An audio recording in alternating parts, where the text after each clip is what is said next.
राधे। सबको नमन।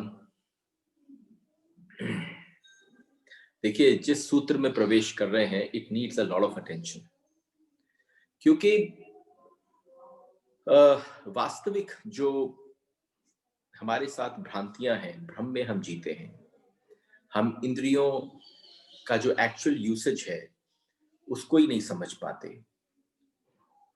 तो आज कोई इधर उधर की चर्चा नहीं हो सकती है, क्योंकि कल जब हमने विश्राम लिया तो आपसे कहा था कि हम सूत्र में ही प्रवेश नहीं कर रहे। इसलिए नहीं कर रहे क्योंकि अगर प्रवेश करते हैं ढंग से तो अधूरा छोड़ने में बड़ी दिक्कत होगी। तो इस सूत्र में आज प्रवेश कर रहे हैं और सूत्र है अनेज देकम मनसो जवीयो नैन देवा आपनुवन पूर्वमर्षत तद्धावतोन्यानत्येति तिष्ठत तस्मिन्नपो मातरिश्वा दधाति. What does this sutra defines? What is the word-to-word meaning of it?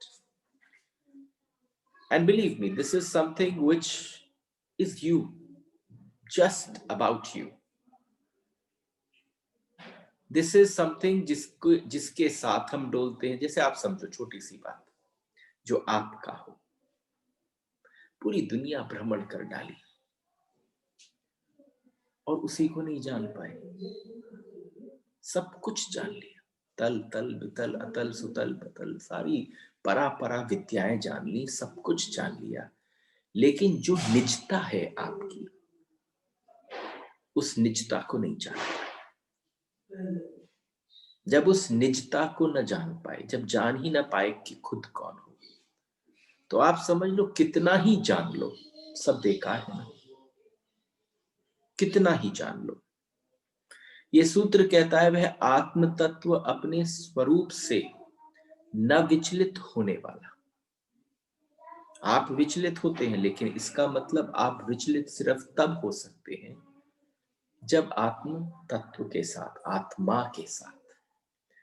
देखो, बड़ी कहानियां गढ़ी हैं हमने इसके इर्द गिर्द। कल हमने आपको ये भी कहा, अंधे होते हैं और अंधे होकर अंधों को मार्ग दिखाते हैं। बड़ी अवस्था गंभीर हो जाती है कि अंधे ही हैं, अंधों को मार्ग दिखा रहे हैं, तो खुद के मार्ग का पता नहीं, और वो मार्ग जो बाहर दिखता हो वो कोई भी बता दे। वो मार्ग जो आपका अपना मार्ग है। Sometimes people say, I have not been able to come to a conclusion कि हम जा कहाँ रहे हैं, हम कर क्यों रहे हैं। आपने सब काम कर लिए, सब विवाह हो गए, बच्चे हो गए, सब कुछ हो गया, होता ही चला जा रहा है। इसमें आपने क्या किया? It is just happening. समय आया और उस हिसाब से सब कुछ घटता गया। तो सूत्र कहता है वह आत्म तत्व अपने स्वरूप से विचलित न होने वाला तथा मन से भी तीव्र। एंड एक एक शब्द समझना। देखो, एक होती है परथ, एक होती है परथ के अंदर परथ। आप कमल का फूल देखते हो और 1000 दल का अगर कमल का फूल सामने आ जाए तो आप देखते ही रह जाते हो। गॉड, क्या भगवान की इसमें कलाकारी है, इसके अंदर के अंदर, परतों के अंदर। तो ईशावास्य को अगर आप वास्तव में मानो तो आपकी परतें खुल रही हैं। कहां खुलती हैं? लोग तो बिल्कुल इग्नोर करके चलते हैं अपने आप को, और यहां सारी इंपॉर्टेंस एक व्यक्ति विशेष पर है, एक एक इंडिविजुअल पर है। तो मन से भी तीव्र उसे इंद्रियां प्राप्त नहीं कर सकती। आप तो सब कुछ इंद्रियों से ही प्राप्त करते हो।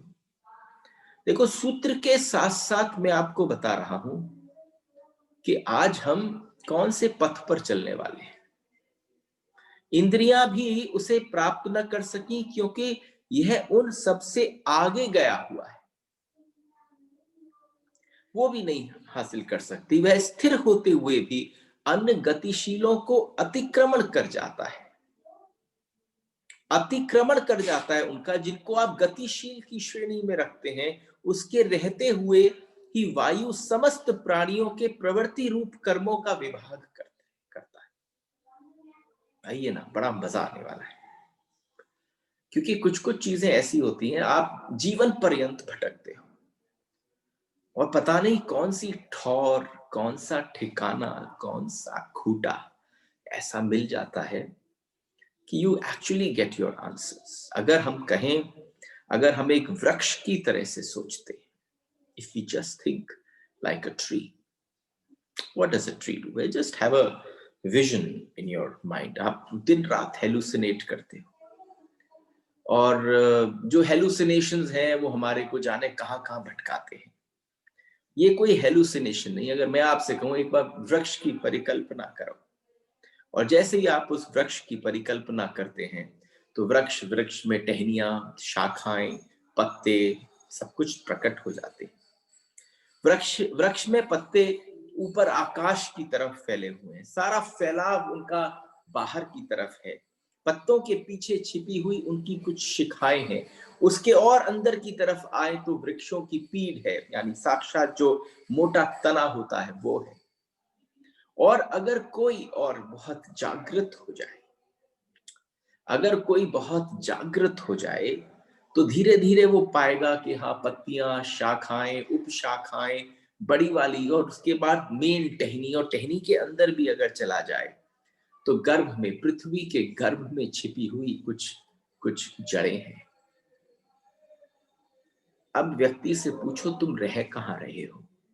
Suppose if one asks a question, अब चक्कर प्रॉब्लम कहां हो जाती है? आपकी स्मृति इतनी जबरदस्त है, मतलब I sometimes feel so nice कि सब कुछ हमें स्मरण रहता है, बस अपने अलावा। अभी आपसे प्रश्न करूं तो आप समझना, इतना ज्यादा दिमाग पर प्रेशर दिया जाएगा कि उस शास्त्र में लिखा था हम तो जड़ ही है, और वास्तव में लेकिन जड़ से संबंध कुछ नहीं है। जी रहे हो पत्ते पर, और ये आपने सिर्फ जान लिया है, पढ़ लिया है, किसी ने बता दिया है कि भाई जीवन जो है वो कहां पर है। साक्षात जो जीवन है वो जड़ में है। सो आर यू अंडरस्टैंडिंग? आपको समझ में आ रहा है? हम इस सूत्र में अनेज देकम मनसो जवीयो में प्रवेश कर रहे हैं, और जब इसके साथ प्रवेश होता है तो क्योंकि कोई वृक्ष अगर अपने को पत्ता ही मान ले, ऐसा मानने में बहुत कठिनाई नहीं है। बहुत सारे लोग हैं जो अपने आप को बहुत विशालता के उस पर समझें, लेकिन कहीं पत्ता ही अगर मानकर जिए तो हम सारी जो मनुष्यता है, सोई हुई मनुष्यता, वो सब अपने आप को पत्ता मान के जी रहे हैं, क्योंकि जड़ प्रकट नहीं है सब कुछ जड़ से, लेकिन जड़ प्रकट नहीं है। जब जो प्रकट नहीं है, सो जो प्रकट होता है, जो प्रकट बाहर दिखता है, उसको हम सब कुछ समझ लेते हैं। हम टहनियों को सब कुछ समझ लेते हैं, लेकिन मैं आऊंगा पत्ते क्या हैं, मैं आऊंगा टहनी क्या है। और अभी कुछ दिन पहले हमसे अमिता जी ने एक प्रश्न किया था। उन्होंने कहा अहंकार क्या है? तो मैंने एक छोटी सी लाइन में उनको लिखकर उस दिन भेज दिया था, विचार प्लस वासना इज इक्वल टू अहंकार। लेकिन आप समझो ये प्रश्न, क्योंकि छोटा सा प्रश्न था, इलैबोरेशन का समय आने वाला था, तो आप समझो जब किसी व्यक्ति का कोई प्रश्न आता है तो वो मेरी प्राइम इंपॉर्टेंस बन जाती है, that I have to see that that is been shared and discussed. पर अगर पहले आ गया है तो मैं सोचता हूं आने ही वाला है, तब उत्तर होगा। तो I hope Amita ji is here and she would be listening here, और she will listen to it later. But अगर आप प्रवेश करें तो हम जी कहाँ रहे हैं? हम पत्तों की, शाखाओं की भांति जी रहे हैं, और अभी तक हमारा कोई संबंध नहीं बन पाया, हमारा कोई रिलेशनशिप नहीं बन पाया जड़ों के साथ। भूल ही गए हैं हम कि जड़ें भी हैं, और क्षण भर भी न जी सकेंगे जड़ के बिना, ये भी हमें पता है। हम अपनी जड़ को पूरी तरह से जैसे किसी को इग्नोर कर कर जीते हो। अरे आप किसी को इग्नोर, आप समझना, आप किसी व्यक्ति को इग्नोर करते हो उसको बुरा लग सकता है, लेकिन ये जो आत्म तत्व है, जो आप ही हो, आपने अपने आप को इग्नोर कर रखा। कितनी बड़ी भ्रांति की बात है। आपको कोई इग्नोर करे तो कैसी अंदर मिर्ची लगती है, संबंधों में देखिए, पति पत्नी के रिलेशंस में देखिए, सब एक दूसरे को एक समय के बाद कहीं ना कहीं इग्नोर कर रहे हैं। हो सकता है बाहर दिखावा हो, फसाड हो कि संबंध है, रिश्ते हैं, समाज क्या कहेगा, लेकिन अगर वास्तव में मानो हम किसी छोटे से आदमी को भी इग्नोर करते हैं तो वो व्यक्ति की दृष्टि हमारी तरफ ऐसे पड़ती है। लेकिन अगर आपसे कहूं कि आपने अपने को ही इग्नोर कर कर जीना प्रारंभ कर दिया है, फिर कैसी भ्रांति हो।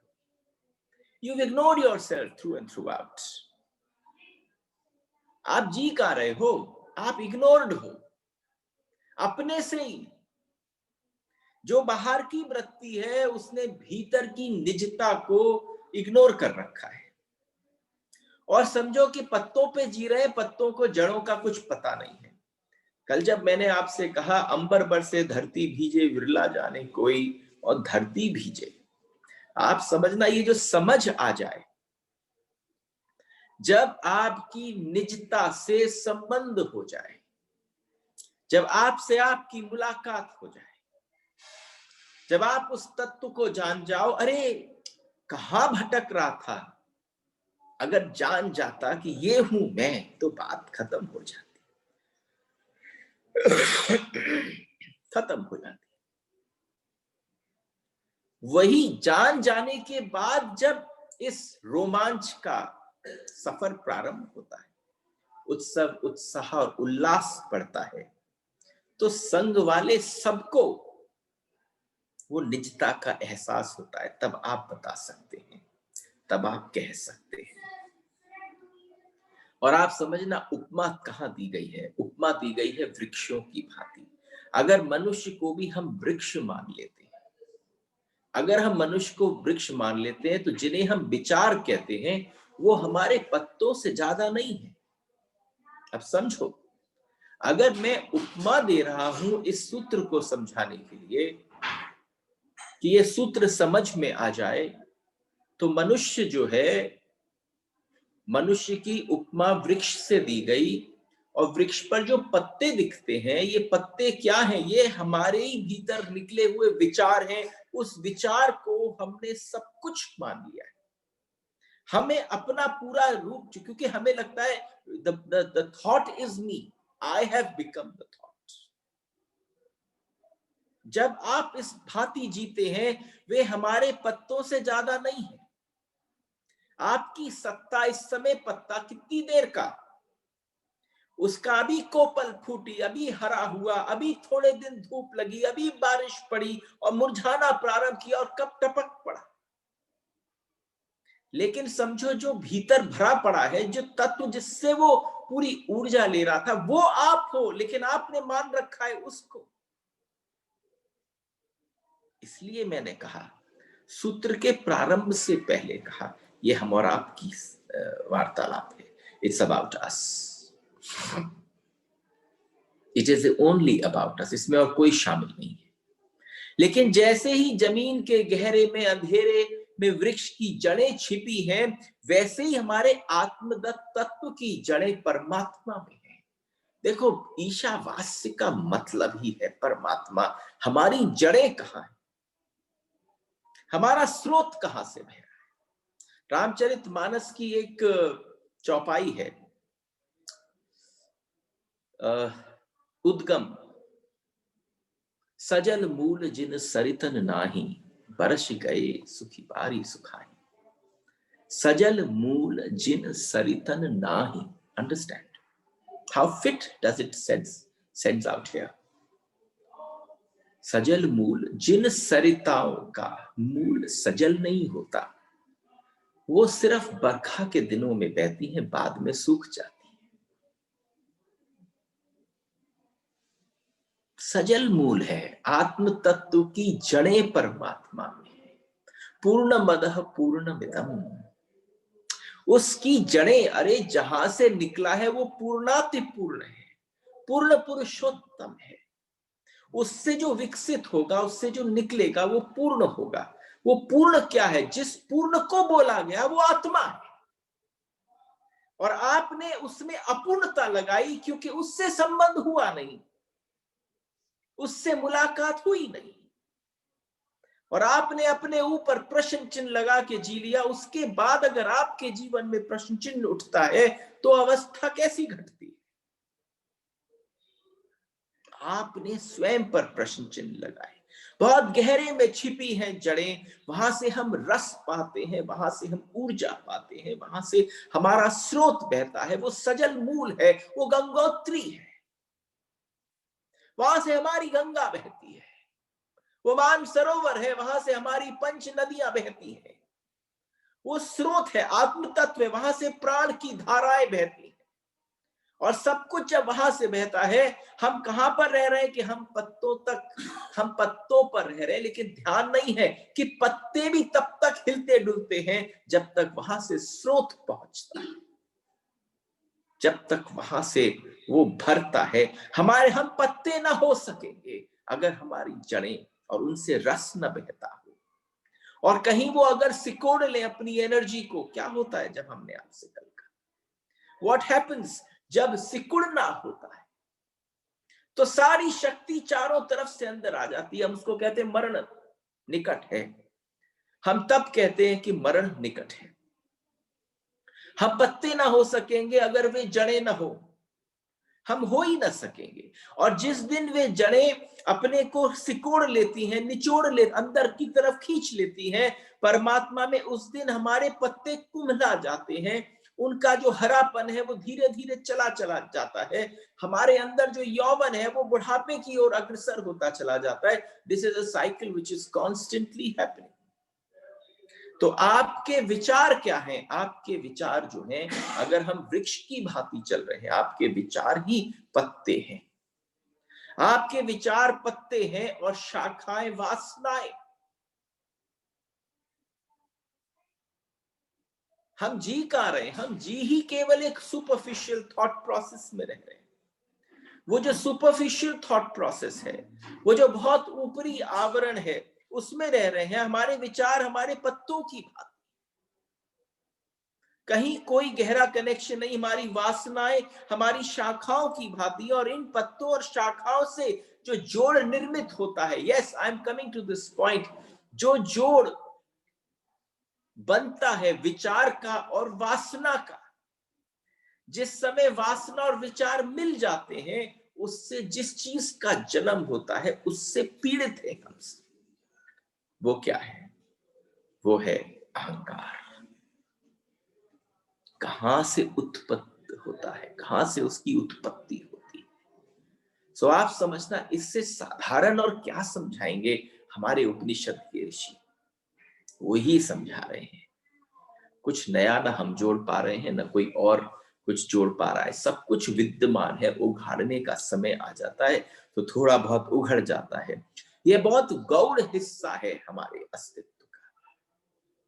हमारे अस्तित्व का मूल सब्सटेंशियल हिस्सा जो है वो नीचे छिपा है।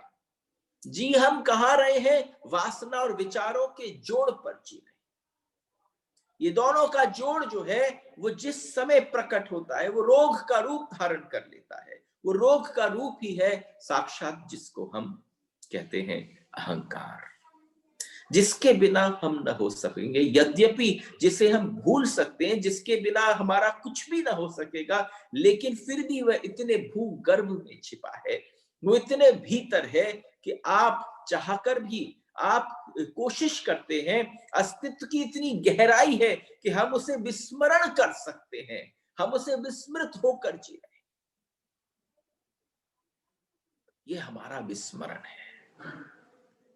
और आप समझना, अगर उसकी तरफ केवल स्मरण हो जाए, आत्म तत्व विस्मरण कर दिया गया है। कोई भी तुम्हें आए और उसकी चर्चा करे, इसीलिए तो आप देखो ना, जहां पर हंसी चुटकुले मजाके चल रही होती हैं, वहां पर भीड़ के अंबार लगे हुए होते हैं। जहां पर थोड़ी गहन चर्चा हो रही होती है, वहां पर केवल सीकर्स पहुंचते हैं, जिनको लगता है कि ये मार्ग, ये हमारे तत्व भीतर प्रविष्ट कर जाए।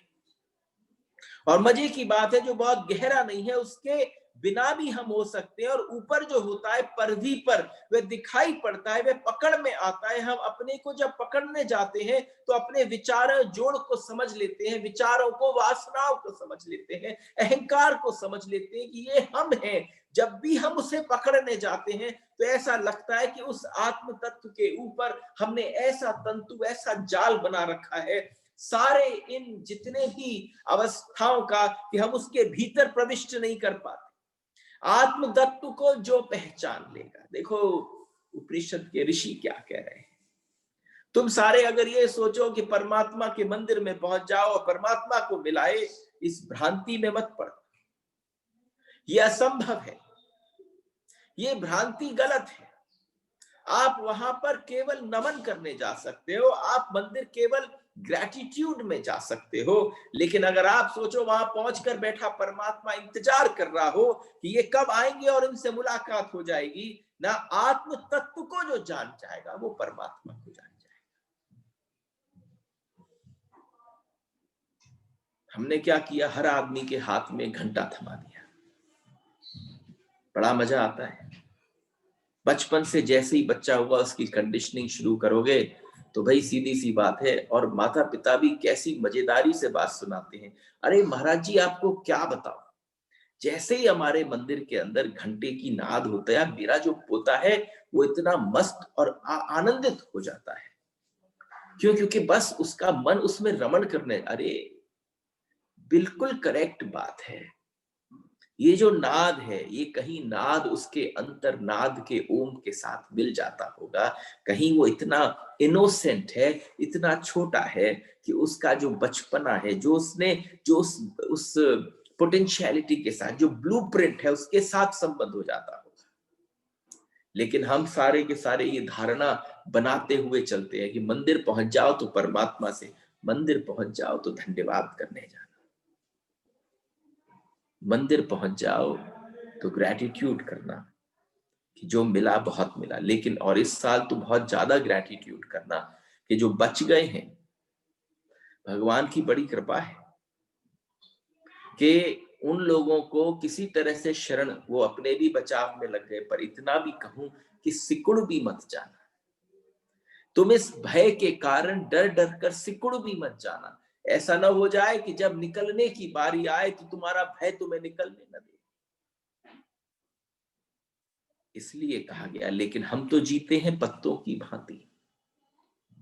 हमारा सारा जीवन का फैलाव जो है वो पत्तों की भांति है, पत्तों को जोड़ समझ लेते हैं।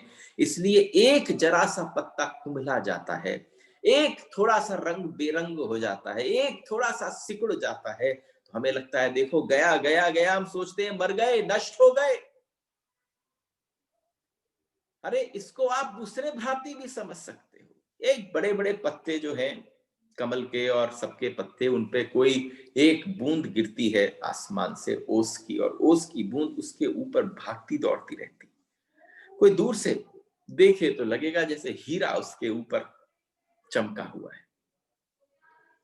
सूर्य की रश्मियां पड़ रही हैं उस पत्ते के ऊपर, और एकदम सूर्य की रश्मि जब पड़ी उस पत्ते के ऊपर, उस ओस की बूंद के ऊपर, तो वो गर्मी के कारण ओस की बूंद से वो वाष्पीभूत हो गई, वो गायब हो गई। आसपास बहुत सारी ओस की बूंदें थी। एकदम उन्होंने देखा जैसे मुरझाया हुआ, कुम्हलाया हुआ पत्ता जो है आसपास के कम पत्तों को सूचना देता है कि मैं मर गया, वैसे ही वो वाष्पीभूत हुई बूंद ने सोच लिया कि ये मर गया। चारों तरफ उसने देखा, सब लोग रोने लगे। वो ऊपर वाष्पीभूत बनकर, एकदम वेपर बनकर आसमान में पहुंच गया। उसका मन था नीचे आकर ज्ञान दे दे, समझा दे कि मैं मरा नहीं हूं, मैं वाष्पीभूत हो गया। अगर उस समय सारे पंच तत्वों का एक एक तत्व मौजूद हो जाए, तो सारे पंच तत्व एक साथ बैठकर कहें हम कहीं नहीं मरे। लेकिन हमें तो सामने मुरझाया कुम्हलाया हुआ पत्ता दिखता है। सब पत्ते कुम्हला जाते हैं, सोचते हैं जीवन खो गया। लेकिन क्यों? क्योंकि जीवन का जो स्रोत है उस तक अभी संबंध नहीं पहुंचा। उपनिषद क्या कहता है? What has to be understood is कि उपनिषद क्या कहता है? इस आवरण में, आच्छादन में जीने वाला, इस आवरण में, इस विचार के आवरण में, इस वासना के आवरण में, इस अहंकार के आवरण में, उसके आच्छादन में जीने वाला व्यक्ति आत्महंता है। वो आत्महंता है। जिसका आपका चलना कितना बड़ा मिरेकल है, आपका सांस लेना और रेगुलर 70-80 साल तक लेते रहना कितना बड़ा है। आपने ये क्यों नहीं विचार किया? अरे छोटी सी कोई चीज बाजार में अच्छी लगती है तो उसके सोर्स तक पहुंच जाते, लेकिन अपना सबसे बड़ा चलता फिरता मिरेकल आपके सामने प्रस्तुत है, आप उसके स्रोत तक क्यों नहीं जा रहे? वहां क्यों नहीं पहुंच रहे कि ओ दिस इज मी? हम उसको टेकन फॉर ग्रांटेड हो गए। सारी कृपा हो रही है लेकिन फॉर ग्रांटेड है, उसके साथ कोई संबंध नहीं। और जहां जड़ें मिल जाए वहां तुम्हारा जीवन मिल जाए, और रूट ऑफ एग्जिस्टेंस है जो आपका, वो जड़ें आपकी एग्जिस्टेंस का स्रोत है। जहां से अस्तित्व अपने मूल उद्गम पर पाले, उसको गंगोत्री मिल जाए, उसकी धारा बहने लग जाए, उसको कहा जाता है आत्मज्ञानी। और सबसे बड़ी बात समझना कि कई बातें हैं जो हमें बहुत इंपॉर्टेंटली समझनी पड़ती हैं। हमने आपसे कहा कि आज की चर्चा वास्तविक अगर रूप में देखो तो हमारी और आपकी वो चर्चाएं जो हम चर्चा में कभी चर्चा के दायरे में नहीं आई। We have not started a discussion on it.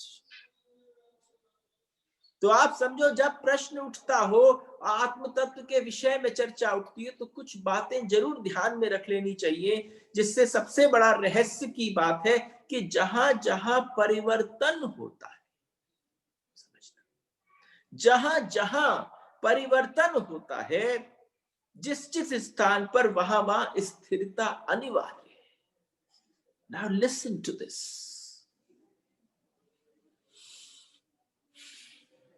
Information नहीं दे रहा हूं, सबको पता है। जहां जहां परिवर्तन घटित होता है, वो परिवर्तन घटित ही उस आधार पर हो सकता है कि उसके केंद्र में स्थिरता होगी।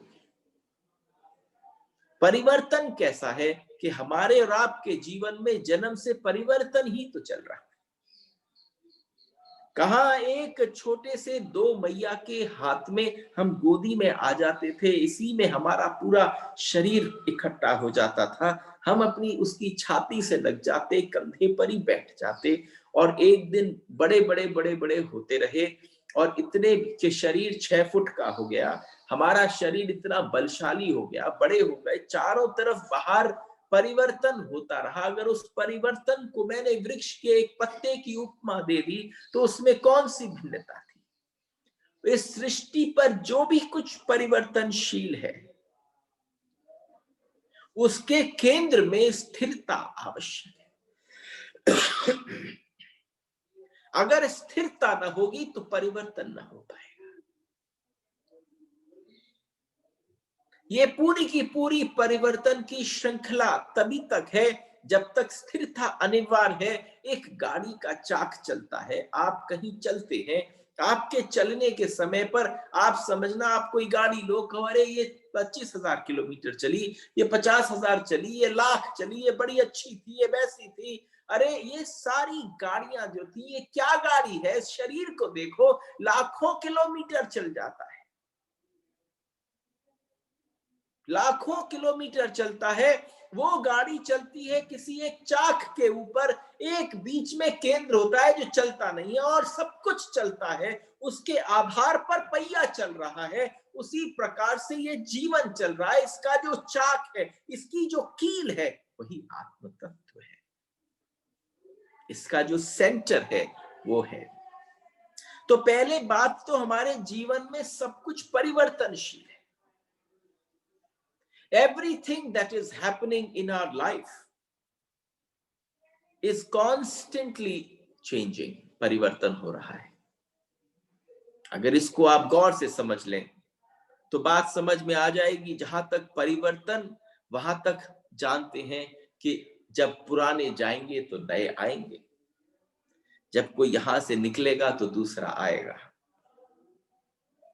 ये सिद्धांत इतना अद्भुत और विलक्षण है कि जो सब कुछ परिवर्तन का है। अभी हम कहेंगे कि बसंत आया और कुछ दिनों बाद देखो तो पतझड़ आ जाएगी। इस शरीर ने भी सारे 6 ऋतुओं की मार सही है। कभी शीत देखा है, आजकल शीत देख रहा है, तो कभी हमने यहाँ पर वर्षा ऋतु देखी, कभी कभी हमारे जीवन में बसंत रहा है, और कभी कभी पता चला कि आने वाले समय में कभी भी पतझड़ भी हो सकता है। ये सब कुछ परिवर्तनशील है। और अगर आप गौर से देखो, कोई बवंडर जब घूमता है तो उसकी गति में लोग भी उड़ते चले जाते हैं, मकान भी खंडर होते चले जाते हैं, गाड़ियां भी उठ जाती हैं अगर बहुत बड़ा बवंडर आ जाए। लेकिन कोई उसके पद चिन्हों को अगर बाद में देख ले तो समझ में आ जाएगा कि उसका केंद्र जो था वो स्थिर था, उसमें कहीं दिक्कत नहीं थी। तो ठहरे हुए का वास्तविक विषय क्या है? असल में कोई भी चीज घूम नहीं सकती अगर बीच में कोई ठहरी हुई चीज ना हो। तो ठहरने का क्या मतलब है? व्हाट इज द वर्ड ठहरना? हमें बड़ा लगता है, आप कोई व्यक्ति से मिलो और मिलते हुए आप उसके व्यक्तित्व के बारे में चर्चा करो, कभी पीछे से बातचीत करो, कहते हो अरे वो जो व्यक्ति थे उनका व्यक्तित्व बड़ा ठहरा हुआ था। आप कैसे भी व्यक्ति के बारे में बात करें, जब आप उसके बारे में बात करते हैं, एक व्यक्ति के बारे में बात करते हैं, और आप आत्म तत्व के बारे में बात करते हैं, तो इन दोनों ठहरावों में थोड़ा अंतर आ जाता है। There is quite a difference between इस शब्द के ही अर्थ में। क्योंकि आप हमेशा, क्या कोई शब्द मुश्किल वाला हो जाए तो आप डिक्शनरी निकालोगे, और मैं आपसे कहूं एक जीवन की डिक्शनरी निकालो, क्योंकि हर शब्द किसी और व्यक्ति पर दूसरे अर्थ का मायने पैदा कर देता है। हम कहते हैं एक व्यक्ति बड़ा ठहरा हुआ है, तो उसने अपनी एक ऐसी व्यवस्था कर दी कि बाहर से ठहर जाए, उसमें जिस तरीके का देखने का व्यवस्था हो। मैं कई बार लोगों से मिलता हूं और उनकी आंखें कॉन्स्टेंटली उनकी काली पुतली घूम रही होती है, और कोई ऐसे होते हैं जिन्होंने अपनी पुतली ऐसी रखी है कि बिल्कुल ठहर गई है। अगर आपके साथ हैं तो आप ही के साथ हैं।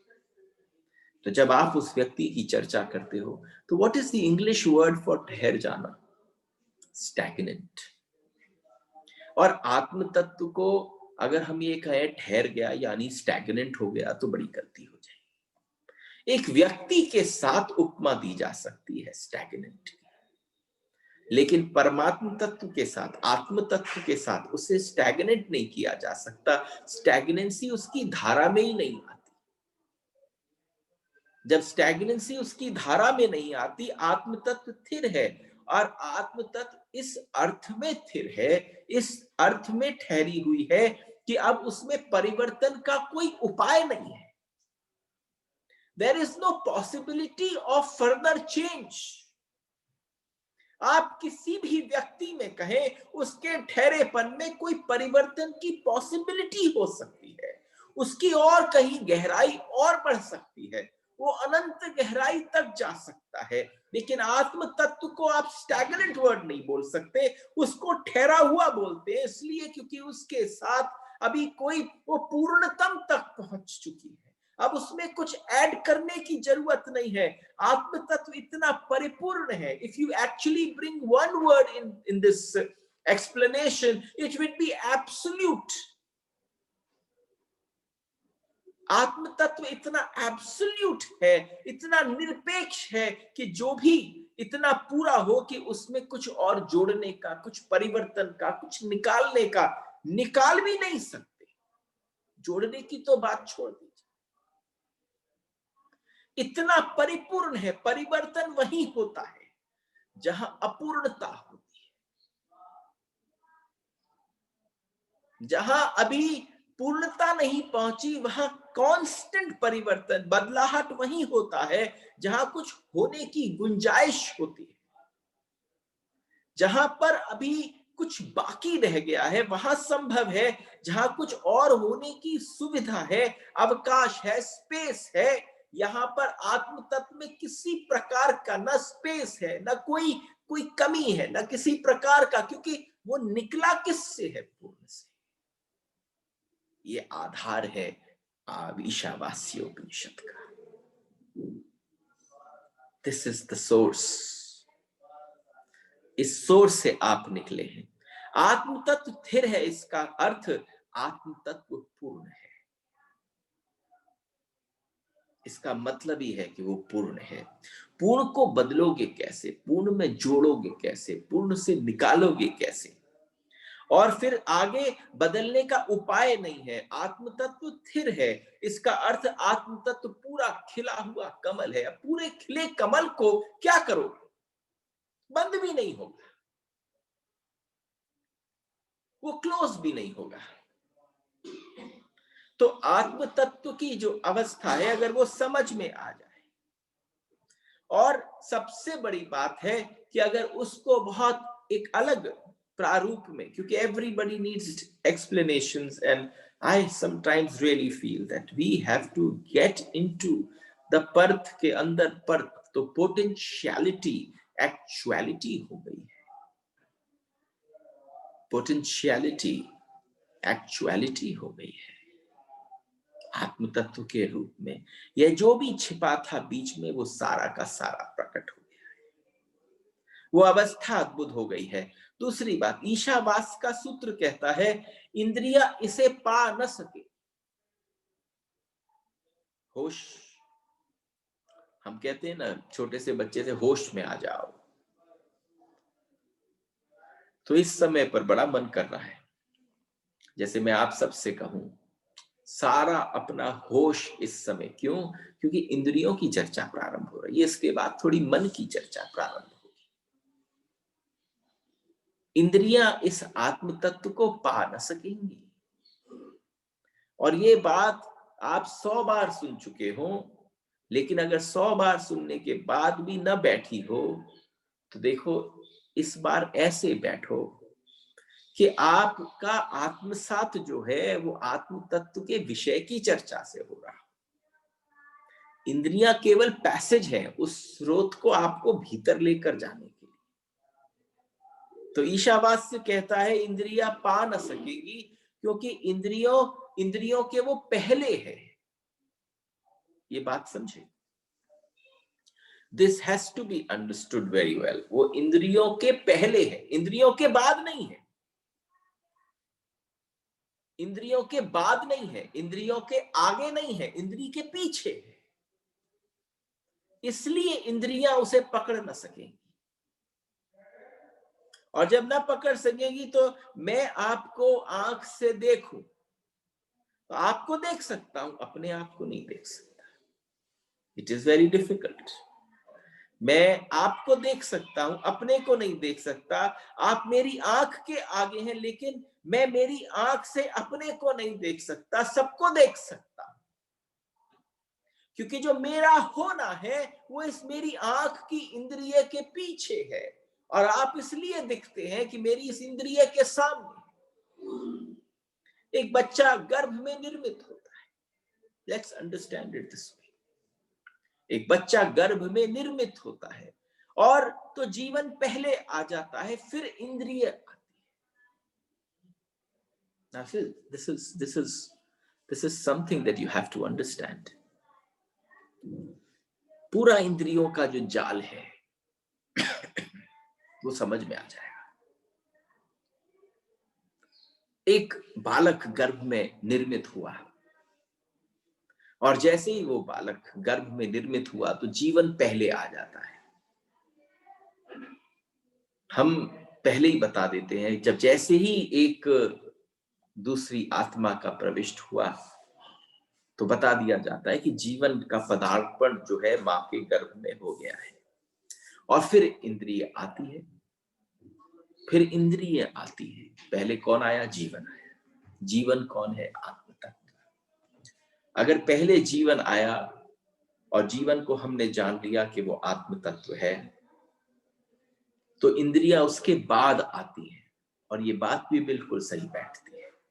ये रचना है, ये जितने बैठे हैं यहाँ पर सब अपनी अपनी मैया के गर्भ से निकले। तो पहले जीवन, पहले परमात्मा प्रविष्ट हुआ, आत्म तत्व के रूप में वो आ गया। उसके बाद एक एक इंद्रियों का विकसित होना प्रारंभ हुआ। क्योंकि अगर जीवन पहले न आ गया होता तो इंद्रियों का निर्माण कौन करता? अगर जीवन न आया होता पहले तो जो इंद्रियां हैं उनका निर्माण कैसे होता आपके भीतर? उस मां के गर्भ के भीतर बैठकर कोई छलनी हथौड़ा तो नहीं चला रहा होगा।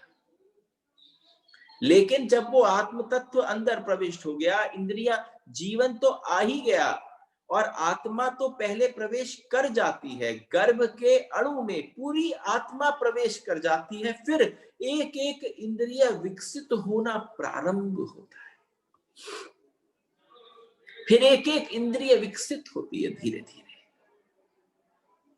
और उस 9 मास के बाद जन्म के समय तक के लिए जितनी इंद्रियां आवश्यक हैं, वो सब ये आत्म तत्व, जीवन का तत्व, वो स्रोत, वो ऊर्जा, उन सारे इंद्रियों को पूरी तरह से परिपुष्ट कर देती है कि अब ये तैयार है बाहर निकलने के लिए। जब 9 मास में निकलता है उसके बावजूद भी कुछ रह जाता है। आप देखते होंगे बालक का, ब्रह्म का, यहाँ का मस्तिष्क का एक हिस्सा थोड़ा सा लुपलुपाता हुआ बहुत सॉफ्ट सा रहता है, कोई उसको छूता नहीं, कोई उसमें बल नहीं लगाता, क्योंकि पता है ये एक स्रोत था, वो डिवाइन एनर्जी थी। परमात्मा यानी जीवन ने, ऊर्जा ने गर्भ के भीतर भी अवस्था करी थी कि देख लूं ये शरीर कैसा है, अगर ये रहने लायक है, अगर मैं ये आत्म तत्व इसमें रह सकता हूं तब तो इसको जन्म दूं, और अगर मैं इसके रहने के काबिल नहीं है, मेरे ठहराने रहने के काबिल जगह नहीं है, तो आप जितनी भी कोशिश, जितने भी जतन करते हैं, उन सब जतनों के बाद से भी अंत में बिल्कुल अपरिपक्व मस्तिष्क की इंद्रिय जो है वो जन्म के बाद विकसित होती है। जननेंद्रिय जो है वो जन्म के बाद विकसित होती है। जो उनका रोल है, जब जीवन में किसी बच्ची के और किसी बालक के जीवन में हार्मोनल चेंजेस आते हैं तो 13-14 वर्ष लगते हैं जननेंद्रियों को विकसित होने में। आपके जो दांत हैं, जो आपको चबाकर सारे खाने को पेट के अंदर ले जाते हैं, ये वाला भी इंद्रिय जो है ये बाद में विकसित होती है। यानी अवस्था क्या है कि मालिक पहले आ गया है। सबसे बड़ी बात है कि मालिक पहले आ गया है, नौकर उसके पीछे पीछे आते। इंद्रिय कौन है? इंद्रिय साक्षात मालिक है। जीवन आ गया होता पहले और इंद्रिय आती पीछे, उपकरण बाद में आते। जो बाद के सारे उपकरण हैं वो पीछे पीछे आते हैं। मालिक आ गया, नौकर बुलाए जाते हैं बाद में। स्वभावतः नौकरों को बुलाएगा कौन? मालिक होगा तो बुलाएगा। बुलाएगा ही तब। तो जो आत्म तत्व है उसका निमंत्रण है, एक एक इंद्रिय उसको तैयारी करने, उसके ठाट बाट मजमे को जमाने के लिए बाद में आ जाती है। इंद्रियां ऊपर है, वे भी जीवन का आवरण है, इसलिए इंद्रियों से आत्मा को कोई जान नहीं सकता। एक बहुत बड़ी भ्रांति है कि इंद्रियों से आत्मा को जान लिया जाए, लेकिन इस भ्रांति में न पड़े कि इंद्रियों से आत्मा जान ली जाएगी। कितनी ही तीव्र दौड़ हो उनकी, कितना ही पागलपन हो, लेकिन इंद्रियों से आत्मा न जानी जाएगी। मन भी इंद्रिय है, मन कितनी भी तेज दौड़ता। अभी इंद्रियों की चर्चा करी, अब इंद्रियों में जो राजा है उसकी बात। वो साक्षात कौन है कि मन। इसलिए एक पैराडॉक्स इस वक्तव्य में है, और वह ये कि इतना तेज दौड़ने वाला मन भी आत्मा को नहीं पा सकता। बताइए, कल हमने आपसे प्रश्न किया था कि सबसे तेज इस जगत में कौन भागता है। आप समझना, जब हमने कथा प्रारंभ करी, और आज तो आप you listening to us, Hindi में काफी चर्चा हो रही है, तो पहली 30-40 भागवत जो थी वो अंग्रेजी में ही हुई, और बहुत सारे ऐसे शब्द होते थे जो हमें बड़े विस्मित करते थे। उनमें से एक शब्द, जब अक्रूर की लीला सुना रहे थे एक बार कथा में, तो अक्रूर की लीला, अक्रूर निकले अपने मथुरा से वृंदावन जाने के लिए। आप भी निकलते हैं। अभी जो 9 महीने से 8 महीने से बिल्कुल नहीं निकले, बताओ पूरी दुनिया का चक्कर काट कर आ गए कि नहीं आ गए? क्योंकि जो चक्कर काट कर वापस आ गया पता नहीं कितनी बार, पता नहीं कितनी सैकड़ों बार, वो मन है। और मन रूपी रथ है। वैसे वास्तव में हिंदी भाषा की जो जो जो अद्भुतता है वो उसमें है कि जब किसी शब्द को समझाना पड़े, अब मन की चर्चा हो रही है, मन से पहले क्या पहुंच जाता है, मन से पहले क्या पहुंच जाता है, मन किस पर बैठ कर जाता है? मनोरथ पर। आपका मन, आप समझना, आज आप कहीं चलने के लिए बस निकलो, उससे पहले पहुंच जाता है। अवस्था इतनी गंभीर हो गई कि जब चांद तारे पर पहुंचे तो मन पता नहीं मंगल आदि ग्रहों पर पहुंच जाए, मन हमेशा आगे दौड़ता है। तो आइए थोड़ी सी मन की चर्चा हो जाए। और सबसे बड़ी बात है कि मन इतना तेज दौड़ना, वो भी आत्मा को नहीं पकड़ पाता। इतना तेजी से चलने वाला मन भी चूक जाता है। बड़ी अजीब दौड़ है। प्रतियोगिता बड़ी हैरानी कर देने वाली है। आज तक कोई ऐसी चीज नहीं बनी जो मन के आगे भाग जाए। जीवन में भी ठहरी हुई चीजों को ठहर कर ही पाया जा सकता है, अगर समझ में आ जाए तो। उपनिषद में जब पहले दिन प्रश्न किया गया, व्हाट इज उपनिषद, तो हमने आपसे कहा था सिट साइलेंटली डूइंग नथिंग। कहा मैं तो बिल्कुल, आप समझना, एक्सप्रेस हाईवे पे तो जगह होती है, मैं तो पगडंडी पे चल रहा हूं ईशावास्य की, आगे हाईवे है, समझ में आ जाए तो आगे हाईवे है। लेकिन अगर आपसे कहूं कि बिल्कुल उस पगडंडी पर चल रहे हैं, पकड़कर धीरे धीरे चल रहे हैं, तो जीवन में ठहरी हुई चीजों से कभी कभी ठहर कर ही ठहरी हुई चीजें पाई जाती हैं। उपनिषद में पहले ही कह दिया गया, सिट साइलेंटली डू नथिंग। यानी अगर तुम्हें आत्म तत्व तक पहुंचना है तो तुम्हारा गांभीर्य जो है वो तुम्हारा सदा का संगनी बन जाना चाहिए, साथी बन जाना चाहिए, तुम्हारा सारथी बन जाना चाहिए। वो गांभीर्य, वो ठहराव, वो सिट साइलेंटली डूइंग नथिंग दौड़कर नहीं पाया जा सकता है। और आप समझना, बहुत सारे लोग इस भ्रांति में रहते हो, बहुत सारे हैं जिन्होंने इतनी सारी उपनिषदों पर क्या क्या लिखने की चेष्टा करी। आप समझना, माधवाचार्य जी की टीका है ईशावास्य उपनिषद पर, बड़े बड़े ऋषियों ने लिखा है ईशावास्य उपनिषद पर। जब उन सबका अवलोकन किया तो पता चला कितनी बड़ी बड़ी भ्रांतियां हो गई। मन बहुत तेजी से दौड़ता है, मन की दौड़ का, मन की तेजी का कोई हिसाब नहीं है। आज तक कोई ये ना लगा पाया कि 50,000 किलोमीटर प्रति सेकंड की रफ्तार है कि नहीं भाई, इससे भी ज्यादा है। और हमारे पास कोई यान नहीं है जो इससे भी तेज दौड़ सके। और भगवान ना करे कि कोई ऐसा यान बन जाए जो इससे तेज दौड़ सके, क्योंकि जो हमारे मन की तेजी से दौड़े, नहीं तो मन पीछे रह जाएगा, वो वाहन आगे निकल जाएगा। आज तक किसी ने किसी ऐसी चीज का निर्माण नहीं किया जो मन से आगे निकल जाए। आप भी जाते हो तो मन रूपी रथ पर बैठ कर जाते। मन की गति इतनी अद्भुत है, इतनी तेजी से दौड़ने वाला मन ठहरी हुई आत्मा तक कैसे पहुंचे?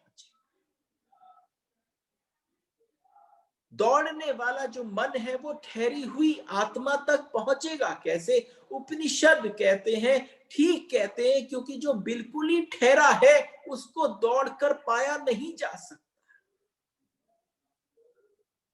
आप उसको दौड़कर पा नहीं सकते। आप एक निजता में बैठ सकते हो। और आपसे कहूं, परिवर्तन को रोक नहीं सकते। और दौड़कर पकड़ नहीं सकते, दौड़ कर पा नहीं सकते, तो क्या इस परिवर्तन के बीच में इस बालक बचपने से लेके जवानी से लेके प्रौढ़ता तक अगर इस दौरान एक यात्रा करनी हो तो भीतर की तरफ हो सकती है। वो चलने फिरने उठने बैठने पर आश्रित नहीं है। आप कुछ भी करो लेकिन वो यात्रा संभव हो सकती है। और फिर उसके बाद जब मन बिल्कुल ठहर जाता है तो होता ही नहीं। जिस समय मन ठहर जाता है मन होता ही नहीं है। मन जब दौड़ता है तभी तक होता है। उसका होना ही ये है कि तब तक दौड़ा तब तक मन है। जिस समय मन रुका छूटा, जिस समय मन के ब्रेक लगे, मन इज गॉन। उसका ब्रेक लगना ही आत्मा का अनावरण है। आपके भीतर आपका आपस में मिलन है उसके साथ। हम क्या कहते हैं, कुछ भाषाएं थोड़ी गलत हो गई हैं। मन दौड़ता है ना, ये डेफिनेशन गलत है। मन दौड़ता नहीं है। हम दौड़ते हैं तो हमें मन दौड़ता हुआ लगता है। और हम सोचो कितनी दौड़ते होंगे। आपने कभी अपने मन को गौर से देखा कि कितना भगा रहा है? तुम भाग रहे हो, तुम किसी और चीज के द्वारा नहीं आए बस में, लेकिन तुम्हारा मन तुम्हें कहां कहां दौड़ा रहा है। अरे गटर में भी डाल देता है और कभी कहीं और भी डाल देता है। ये तुम्हारा मन है। तुम्हें पता है तुम कितने साधु बनो, कि तुम कितने शुद्ध बनो, लेकिन तुम्हारा मन तुम्हारा परिचय है। बहुत सुंदर सुंदर बातें कहने और ले लेने से कोई फर्क नहीं पड़ता। अवलोकन किसका किया जाए? दौड़ते हुए मन का। मन दौड़ता है, असल में दौड़ता है, उसका नाम मन है। जो दौड़ता है उसी को केवल मन कहा जाता है। दौड़ का नाम ही मन है।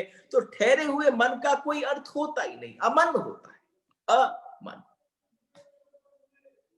इफ दैट इज अंडरस्टूड, मन अगर ठहर जाए तो होता ही नहीं। It is a state of no mind, ठहर गया। और मन की दौड़ की अपनी तकनीक है, अपनी पूरी टेक्नोलॉजी है। क्योंकि अकारण तो दौड़ा नहीं जा सकता, इसलिए मन कारण निर्मित कर लेता है। देखो यहां पर भी रुक जाना और किसी को प्रेम करो और करते हो तो उससे केवल इतनी बात समझने की और समझाने की है। इतना समझना आवश्यक है कि मन अपने कारण निर्मित करता है। और जो मन कारण निर्मित करता है भागने की, उनको हम क्या कहते हैं? वासना कहते हैं, डिजायर्स कहते हैं। मन कहता है वह चीज पानी है, नहीं तो दौड़ेगा कैसे? तो मन जो क्रिएट करता है, जाल में तुम फंसते हो। दूर किससे होते हो? अपने तत्व से, आत्मा से। और जिसमें फंस जाते हो उसको वासना कहते हैं, उसको डिजायर्स कहते हैं। और अगर आगे भविष्य में कुछ पाना ना हो, कोई मंजिल ना हो, तो दौड़ेगा कैसे? इसलिए रोज भविष्य में नई मंजिल स्थापित करता है, सो मन है। उस मन की अवस्था को समझ जाओ। इसलिए जिस मंजिल पर मन पहुंच जाता है वो मंजिल बेकार हो जाती है। और जिस मंजिल पर मन को पहुंचना है वहां पहुंचकर पहले तो मंजिल बेकार हो जाती है और आत्म तत्व तक पहुंचते मन बेकार हो जाता है। यही विश्राम लेते हैं। थोड़ा भीतर प्रवेश करना, अवलोकन करना अपना। जय हो। राधे राधे। हरि बोल।